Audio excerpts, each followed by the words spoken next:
Diego Nunes e esse é o nosso devocional. Não se esquece, se você ainda não se inscreveu, se inscreva, deixe o seu like, deixe o seu comentário e ative o sininho para receber todas as notificações.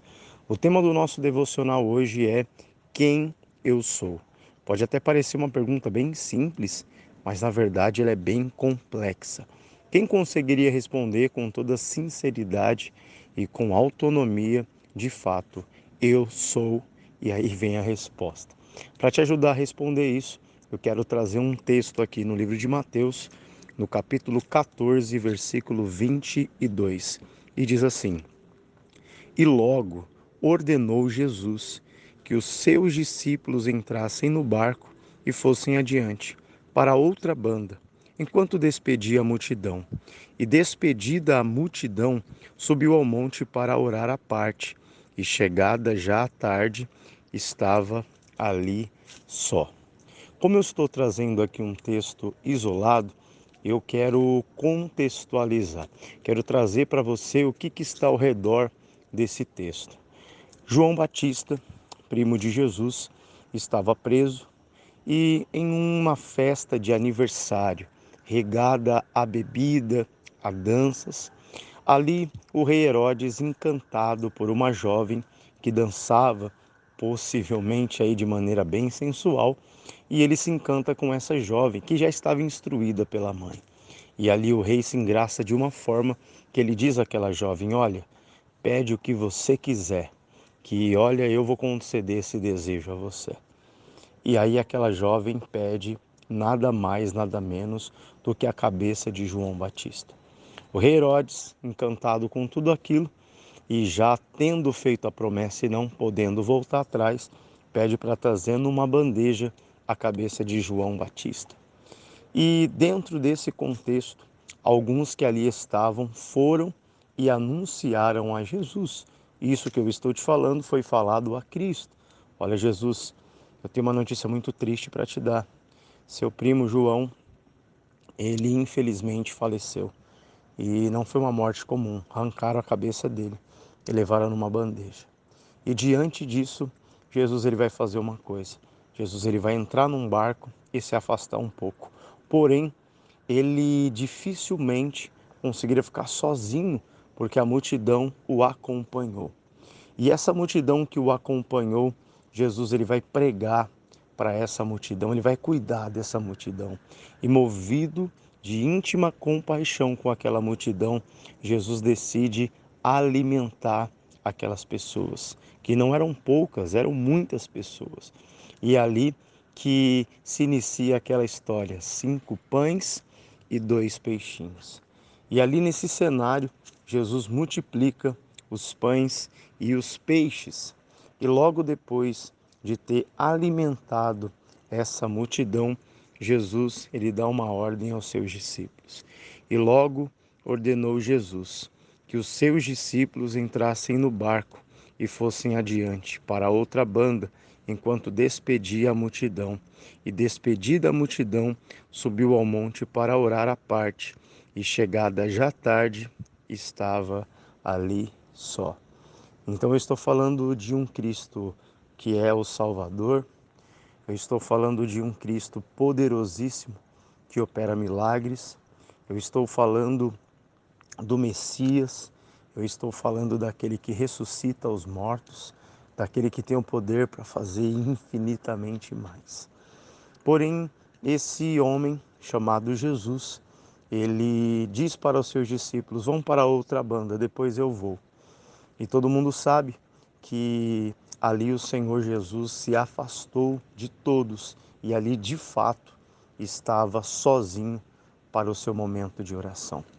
Naquele momento de oração, eu fico me perguntando que título será que o Senhor Jesus usou para se auto-intitular? Será que Jesus entrou na presença do seu Pai dizendo: Pai, aqui quem fala é um grande profeta? Não, Pai, melhor. Aqui quem fala é aquele que opera milagres, aquele que faz sinais e maravilhas. Não, Pai, melhor. Aqui quem fala é o Messias. Não. Eu não acredito que o Senhor Jesus ali se auto-intitulou profeta, Messias. aquele que operava milagres, mas ali o Senhor Jesus usou o que Ele mesmo nos deu como exemplo e modelo. Pai, o Senhor que está no céu, santificado seja o teu nome. O título que o Senhor Jesus usa naquele momento de oração é Pai. A conversa de um pai com seu filho. E ali não tem títulos, e ali não tem questões financeiras, ali não tem questões de saúde, estou muito saudável, estou doente, ali não tem questões de estou rico, estou pobre, não tem questão de sou membro, sou um pastor, eu sou um obreiro, não, aqui quem fala é o ministro, não, mas simplesmente a conversa de um pai falando com o seu filho. Meu irmão, deixa eu te falar uma coisa. Quando você se esquecer quem você é, olhe para o céu e lembra que ali está o seu Pai. E se ali existe um Pai, para que você entenda bem isso, esse Pai que é o nosso Criador, ele não tem um outro título familiar. Ele não é avô, ele não é tio, ele não é irmão, ele é Pai. E se existe um Pai, só existe um outro título que completa isso. E um outro título é Filho. Se você estiver casado com alguém e você se separar desse alguém, sim, chamará de ex-marido, ex-esposa, mas se você abandona o seu filho, ainda assim não será intitulado como ex-pai e nem tanto aquele filho como ex-filho. Então, se você não sabe quem você é, lembra-se que Deus é Pai e só sobra um título para mim e só sobra um título para você, de filho. Diante dele, repito, nem pastor, nem obreiro, nem bispo, nem missionário, nem diácono, nem ministro, nem líder, não. Diante de Deus só existe um título para mim e para você, que é o título de filho. Isso me faz lembrar de um exemplo que até usei falando sobre isso nessa manhã, que é o seguinte: imagina que um filho fez faculdade e aí esse filho passou na faculdade com as melhores notas e esse filho se tornou um médico, um doutor, e quando ele chega em casa, já formado, cansado do seu turno de trabalho, ele chega em casa e encontra o seu pai.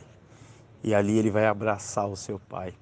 E será que o pai diria: vem cá, doutor, deixa eu te dar um abraço? Não. Possivelmente aquele filho falaria: pai, eu sou o homem mais feliz do mundo, pai. Eu sou um médico muito bem sucedido. Pai, eu estou muito feliz. E ele diria: meu filho, você está de parabéns. Ele não diria doutor, nem se aquele filho se tivesse se tornado um advogado, ou nem muito menos um político de alto escalão.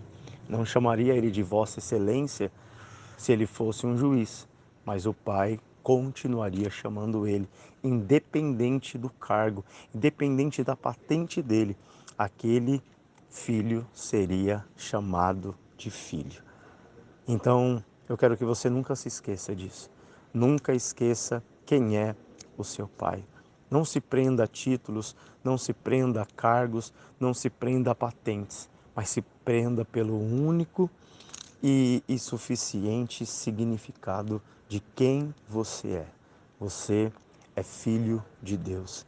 Se você está longe do seu pai, volte para ele. Se você está perto do seu pai, o abrace. Ame o seu pai. Aprenda sobre ele a cada dia, sobre a tua palavra, sobre os teus ensinamentos.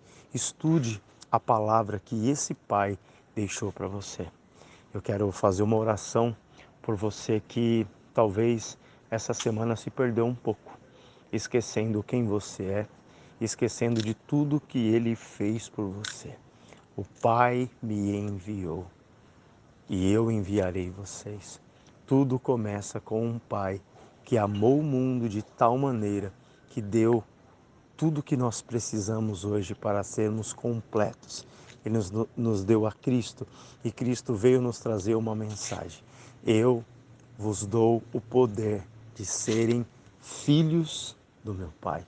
Ele não me deu poder para outra coisa, ele me deu um poder e eu usufruo desse poder, o poder de ser filho. Fecha os teus olhos, Pai, em nome de Jesus. Quero te agradecer, meu Deus, pela tua palavra, pois a tua palavra me revela que sou teu filho. A tua palavra me revela, Pai, que quando o Senhor olha para mim, o Senhor não vê outra coisa a não ser um filho. Pai, como é bom ser teu filho. Como é bom, Senhor, sentir amado pelo Senhor, sentir desejado pelo Senhor. Pai, obrigado por ter me encontrado enquanto eu estava perdido, sem saber quem eu era, sem entender, meu Deus, que eu pertenço a Ti. Essa pessoa, Pai, que estava essa semana pensativa de quem ela é, a quem ela pertence, Pai, que os olhos dela tenham sido abertos através dessa palavra, que quando ela se apresentar diante do Senhor, ela não venha se apresentar diante de ti dizendo, aqui é uma professora, aqui quem fala, ah, Senhor, é um bombeiro, é um policial, ah, aqui quem fala é um médico. Não, aqui quem fala é o teu filho, e eu estou precisando do teu colo de pai. Cuide de mim, Pai, cuide destas pessoas, pois eu entrego todos os teus filhos em tuas mãos, em nome do Senhor Jesus. Amém e graças a Deus.